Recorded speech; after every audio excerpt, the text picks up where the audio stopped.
Walk. Once again, please do walk as you enter. You are going to make your way down a staircase to reach your seat. So again, for your safety, please walk as you enter. Thank you so much, and we hope you enjoy the class.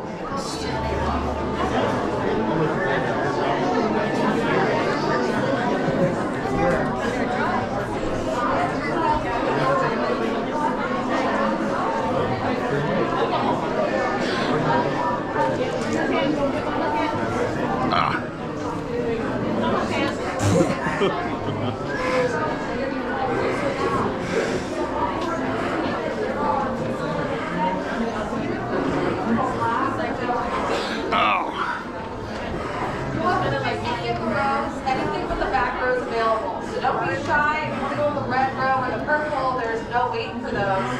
Just make sure you're moving all the way to the last. No, you can take this one here. The only row that's not available is the back row. We're going to save that for any guests that are unable to use the stairs. You only need 3 things in order to draw for this class. Most of you already have paper, but if you need it, it's at the beginning of your row. Boards and pencils are waiting for you at the end of the row, and that's it. Board, paper, and a pencil. Just all the way down, friends. Yeah, you're going to go to the last board so that no one has to climb over you. He's a popular character, so we're going to be filming in every single seat. I still have 3 seats in the front row. If anyone wants to get a bit closer, we have lots of seats in the green row in the middle. We have lots of seats in the purple.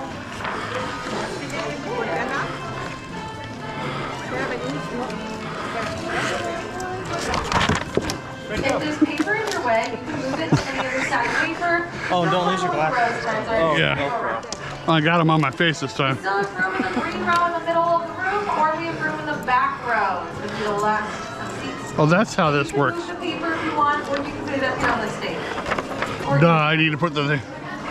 All right, how are we doing today? Good? Yay! Glad to hear it. I'd like to officially welcome you all into the Animation Academy. My name is Mia. I'm going to be the artist for this class, and we're going to be drawing an experiment today. In fact, he's known as Experiment 626. Who are we drawing?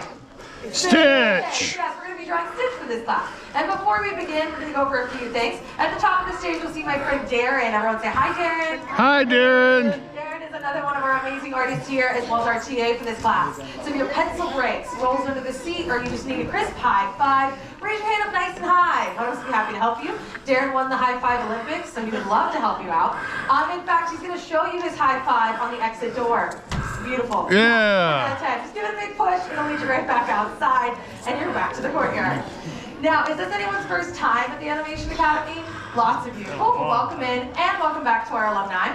If this is your first visit, you'll notice you're missing something on your pencils. What are we missing? An eraser. An eraser, exactly. And that's because we don't need erasers here. We draw on a rough sketch format, meaning that we're going to start off very light and loose, and then we're going to go back and we're only going to darken in our favorite lines. This allows us to slowly build up our drawings so we can start off with basic shapes. Now, with that in mind, is everyone ready to draw? Yeah! Perfect. Let's get started. Now, on our page here, we're going to start off with a circle. When we create Stitch, we're going to create just his head, but we also need to leave room for his ears. So when we add this circle, we're going to go to the bottom 2/3 of the page, leaving a third at the top, so his ears can expand. And I'm using my shoulder to create like 5 or 6 circles. There's no perfect amount. I like to make a bunch so that I have options. So, I don't know, maybe even like 10. It's up to you. It does not have to be a perfect circle. It's okay. If this is an oval, that's perfectly fine. It'll still look like Stitch. We're then going to divide this in half. I'm going to place a vertical line going right down the middle. And I'm going to add a horizontal line about 1/3 from the bottom. Now these lines are going to help us build up all of his facial features, but the first thing we need to do is fix his head shape, because his head is round, but it's not quite this round. His head looks more like a gumdrop or like a bow bun, so I'm going to expand this. We're going to go from the top of the circle, and I'm going to bring down a big curve. So this starts from the top, and as it curves down, it's going to touch the horizontal line where it's almost straight down. So when you have both sides, it looks kind of like a rainbow is placed right on top of the circle. So the whitest part of the drawing should be the area on the horizontal line there. Then we do the same thing on the bottom. I'm going to go from the bottom of the circle, and I'm going to go up a big curve until it touches. So then when we have both, it looks like that gumdrop or that bow bun, and I just kind of round out the cheeks. This is what makes him look like he's got cute little chubby cheeks, makes him look kind of like a baby. And that's what makes him look super adorable. He's got the like toddler proportions. And that's a lot closer to his head shape. Now, off from the sides here, we're going to build up his ears. Now, his ears look kind of like big potato wedges. That's how they look. So we're going to start about halfway up the head. I'm going to bring up a diagonal. And when I said his head is the bottom 2/3, his ears the top third, that means you're just going to go from the side, and I'm bringing this a little bit above the head shape. So if this is the head, it's about 1/3 of the size going above. I'm then just bringing this down to the horizontal line with a big curve. And that's going to give us those like potato wedge ears. This is the basic construction for Stitch. Like if you were to like show this to a person who plays that Pokemon, they might be able to guess who this is. However, we still have a lot to add, so we're going to start to build up his face on top of this. Now the first facial feature that we typically start with is the nose. It helps you find everything else. His nose starts with a circle, and this goes in the middle. I'm going to add a circle that's mostly above the horizontal line, a tiny bit below. He's going to look like Elmo for like a hot second, and Elmo is, savage, but not what we're going for. So instead, we're going to make this more into a rounded triangle, kind of like a chunky guitar pick or like a chunky Dorito. That's the goal here. I'm going to add this rainbow here at the top, and on the bottom, they come to a slight point, so it's giving us that upside down triangle. And it is a very rounded nose because the sharper the features the sharper the features get here for Stitch, the scarier he will look. And we don't want him to be that villain that he has the potential to be. Instead, we want him to look very soft, very round to show that he's more of that hero, that he's very nice. So we want to avoid too many sharp lines on our drawing. Now this nose is also the first part of our drawing that's not going to change. This is going to stay permanent. So what I'm doing now is called locking in. I'm pushing down on my pencil and I'm darkening in the newest lines we've made for the nose. And as I do this, you'll notice that all the light lines will then fade behind the dark ones. So even that original circle we did for the nose is already disappearing behind the triangle. And this allows you to focus on just your favorite lines so that everything else can disappear. We're then going to go to the bottom and add his nostrils because he's got kind of like big nostrils. Just little rainbows here at the bottom, and you can shade those in as well. His nostrils are pretty big. It's one of his many talents. He can stick his whole tongue in there. He's very talented. Not only that, but he also has a very big mouth, right? It's like he could be a record player. Just puts his finger on the little turntable there. And we're going to add his mouth next. This is going to be a very flat line. It starts below the nose, and I'm going to add a flat line going all the way to the sides of the original circle. So he's going to look very meh for a second, just absolutely done. But to make him look happier, we're going to curve this up on the sides. And we can also add little rainbows at the top, showing that his cheeks are pushed up by his smile. And we can darken this in as well. Now I mentioned that we rarely see sharp lines on Stitch. The exception to this is when he's in his experiment form. If you remember in the movie, when he turns into an experiment, he gets extra arms, extra claws, and he has like extra antennae and stuff. And they do that on purpose to make him look scarier, to show there's all these sharp lines, makes him look threatening, like his badness level just skyrocketed, that kind of thing. And they do that on purpose to show that he does have this more dangerous side of him. He can be very bad. However, he chooses to be good when he's around Lilo and everyone else, just showing that good side. And they use this a lot for villains. Like you can see this in other Disney movies like Maleficent. It's super sharp because you're not supposed to trust her, right? Like she'll curse your baby. So it's supposed to be really like mean, kind of menacing. That's why we keep his mouth nice and closed, because too many like sharp teeth will make him look a little bit scarier. You can open it up if you want. He has a lot of teeth, but I'm going to leave it closed for today, make him look very nice. And we're going to go below this, and I'm going to add his lower lip, which is just a U going across. Now at this point, we're done with the mouth. We're going to move up to his most important feature. What do you think that is? His eyes. His eyes, exactly. Eyes are how we connect to a character. It's what brings us to their soul. So we're going to add the area around his eyes first. It's called a character mask. And this helps us frame the eyes so that you can always see them. This starts right next to the smile here. We're going to go above this. On the horizontal line, I'm going to add a U. This U goes from the side of the head and almost touches the nose. Just goes right next to it. We're then going to go above this U. I'm going to go to the top of the head. Right above that, I'm going to add a rainbow. So it should also touch the side of the head. And it's going to curve down next to the nose. We're just going to add one more straight line. This is going to connect them together. And it should look like another really rounded triangle, but this one is pointing up. We can then lock this in as well, making sure this is still very round. But this character mask has been with Stitch since like the very beginning, and it's seen in many Disney characters. In fact, you can see a character mask on Mickey. You can see a character mask on Mickey Mouse. The OG characters. And really what it does is it helps us find the eyes. It builds a frame so that we never get confused on where he's looking or how he's feeling. It helps us find the eyes, but also his emotion. So his eyebrows sit right on top, so that we can tell if he's feeling angry, happy, that kind of thing. Especially because this character has a lot of detail. They don't want you getting lost in all of that. And this was really smart, and it was created by, it was really designed by the creator of this film. Does anyone know who designed Stitch? Chris Sanders. Chris Sanders, yes, I love that. Big fans back there. Yep. Chris Sanders has not only designed Stitch, he wrote this movie back in the day. It was originally a storybook. He was also the voice of Stitch and the co-director. Right. So he's really has his hands in on this project. He wasn't intended to voice the character in the very beginning. If you've ever heard the story of Walt voicing Mickey, it's very similar. They just couldn't find anyone to do the voice right, and Chris Sanders was able to do it. So he pulled a Thanos, did it himself, and he was the voice for Stitch during the entire project. It was really fun. Now I'm going to go above this. I'm going to add that eyebrow, which is just a little rainbow right on top. And we can then go on the inside and we're going to build up those eyes. Now his eyes start with a tiny little dot that goes right next to the nose. It's going to look like he had way too much coffee and his eyes just shrunk into his head. It's me in the morning. Kind of hurts for a second. But to make him look more awake, we're going to go from this dot and I'm going to add a U. This stretches down and up.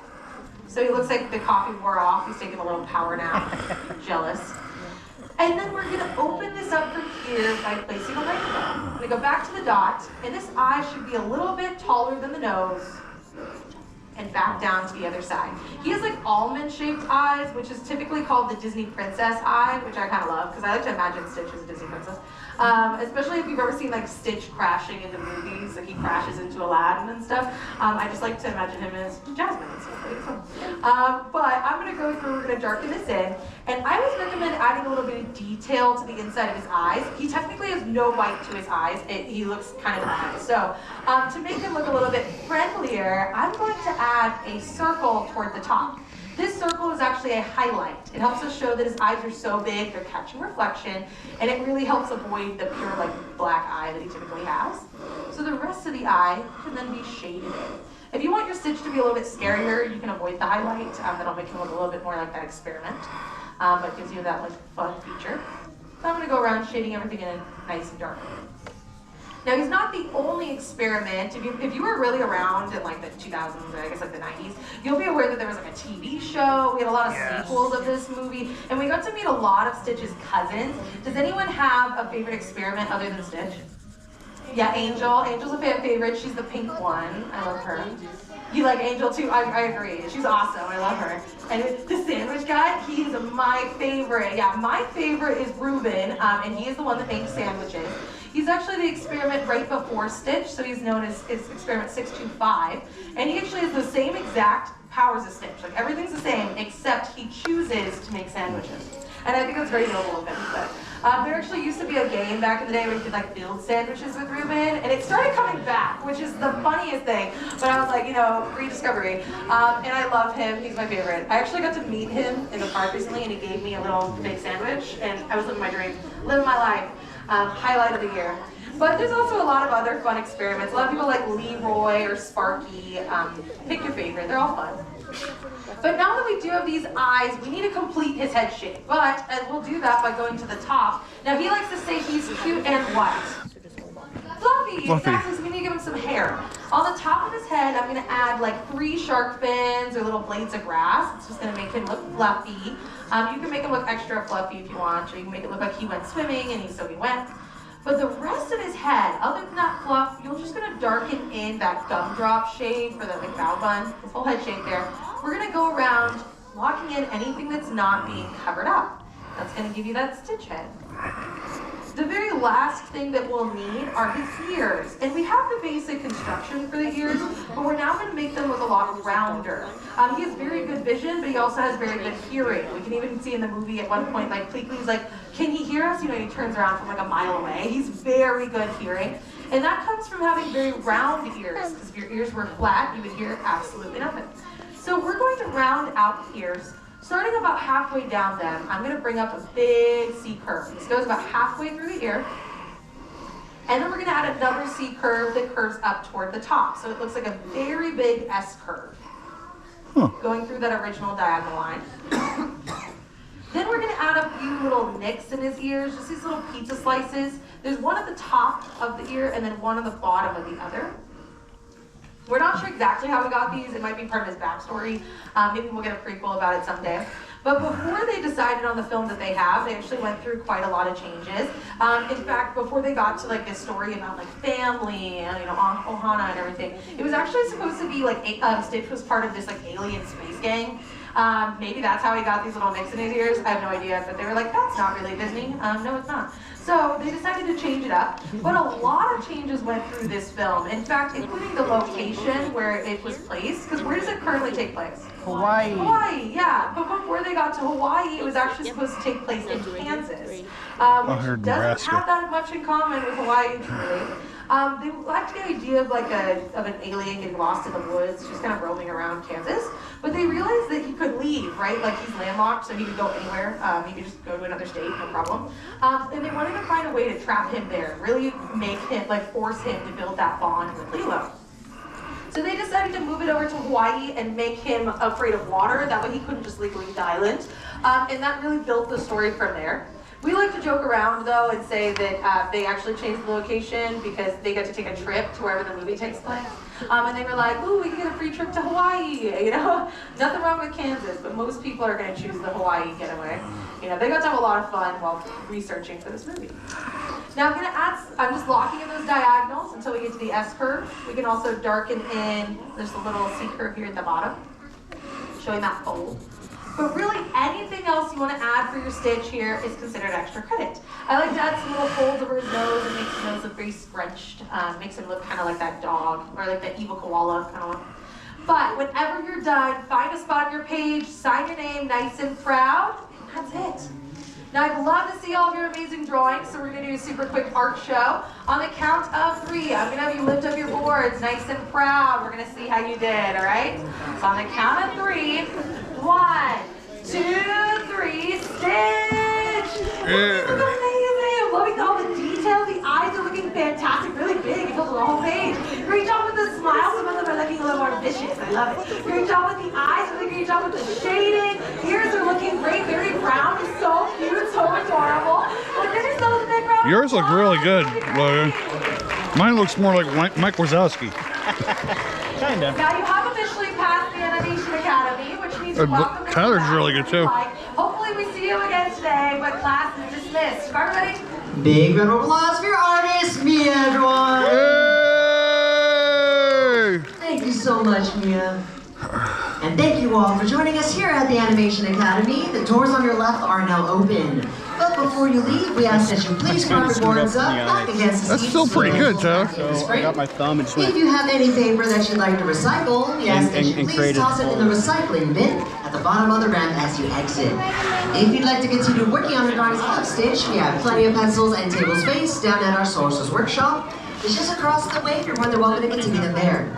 If you'd like to join us for our next class, we're going to be taking a little trip to the 100-acre wood. We'll be drawing the Tigger next. That's not your doors. The extra doors, the same doors you entered into. Not those doors. Same doors at the top of the stairs. Thank you so much.